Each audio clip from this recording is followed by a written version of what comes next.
হাসিনা যা করছে কোনো সরকার পারবো না এরকম উন্নতি। ঢাকার রাজপথে ফের উত্তেজনা। বুধবার দুপুরে রাজধানীর বিভিন্ন এলাকায় আকস্মিক ঝটিকা মিছিল বের করেন কার্যক্রম নিষিদ্ধ আওয়ামী লীগের নেতাকর্মীরা। গুলিস্তান, ফার্মগেট, কারওয়ান বাজার, আগারগাঁও ও পান্থপথ এই গুরুত্বপূর্ণ স্থানগুলোতে একযোগে মিছিল করে স্লোগান দিতে থাকেন তারা। আইনশৃঙ্খলা বাহিনী জানায় এই ধরনের মিছিলের উদ্দেশ্য ছিল জনমনে আতঙ্ক সৃষ্টি করা এবং শৃঙ্খলা ভঙ্গের চেষ্টা করা। তাই তাৎক্ষণিক অভিযানে নেমে একদিনে গ্রেপ্তার করা হয় 244 নেতাকর্মীকে। পুলিশ জানিয়েছে, গ্রেপ্তার হওয়া ব্যক্তিদের কাছ থেকে উদ্ধার হয়েছে 14টি হাতবোমা এবং 7টি ব্যানার। তাদের দাবি, এসব সামগ্রী ব্যবহার করে সহিংস পরিস্থিতি তৈরি করার পরিকল্পনা ছিল। ঢাকা মহানগর পুলিশের বিজ্ঞপ্তি অনুযায়ী গোয়েন্দা পুলিশ বা ডিবি গ্রেপ্তার করেছে 50 জনকে, সিটিটিসি 27 জনকে, তেজগাঁও বিভাগ 100 জনকে, রমনা বিভাগ 55 জনকে, গুলশান বিভাগ 5 জনকে, মিরপুর বিভাগ 4 জনকে এবং উত্তরা বিভাগ 3 জনকে।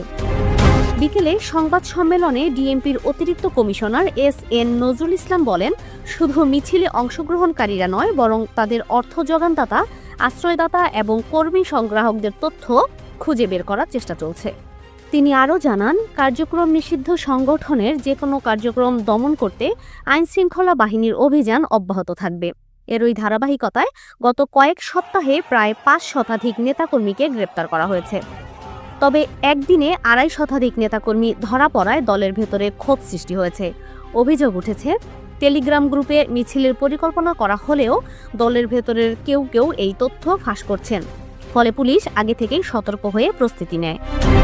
ছাত্রলীগের সাবেক এক নেতা জানান, মূলত 15টি স্থানে একযোগে মিছিল করার পরিকল্পনা ছিল, কিন্তু আগের রাতেই মিছিলের তথ্য পুলিশের হাতে পৌঁছে যায়। এজন্য সকাল থেকে বিভিন্ন স্থানে বাড়তি নজরদারি চালায় আইনশৃঙ্খলা বাহিনী। তিনি অভিযোগ করে বলেন, পালিয়ে থাকা অনেক নেতাকর্মী কৃতিত্ব দেখানোর জন্য ইচ্ছা করে তথ্য ফাঁস করছেন, যার ফলে আজ বিপুল সংখ্যক কর্মী একসাথে ধরা পড়েছেন। এদিকে সামাজিক যোগাযোগ মাধ্যমেও নেতাকর্মীদের ক্ষোভ ঝড় তুলেছে।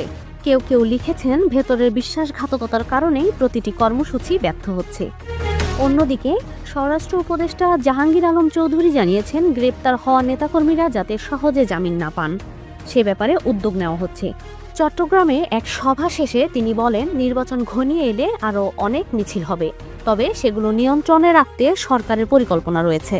সম্প্রতি ঢাকা ও অন্যান্য শহরে কয়েক দফা ঝটিকা মিছিলের ঘটনা ঘটেছে। মতিঝিল, মোহাম্মদপুর ও ধানমন্ডিতে হওয়া মিছিলগুলোতেও একইভাবে ব্যাপক গ্রেপ্তারের ঘটনা ঘটে। রাজনৈতিক বিশ্লেষকদের মতে, বারবার গ্রেপ্তার অভিযানের ফলে দলের ভেতরে আস্থার সংকট তৈরি হচ্ছে, যা ভবিষ্যৎ রাজনৈতিক কর্মসূচিতেও প্রভাব ফেলতে পারে। ঢাকা মহানগর পুলিশের পক্ষ থেকে আবারও জানানো হয়েছে, কার্যক্রম নিষিদ্ধ সংগঠনের কোনো অপতৎপরতা সহ্য করা হবে না। শান্তি ও জননিরাপত্তা বজায় রাখতে কঠোর অবস্থান অব্যাহত থাকবে। মাকসুদা মাসুদ, রাজনৈতিক ডেস্ক, দোয়েল নিউজ।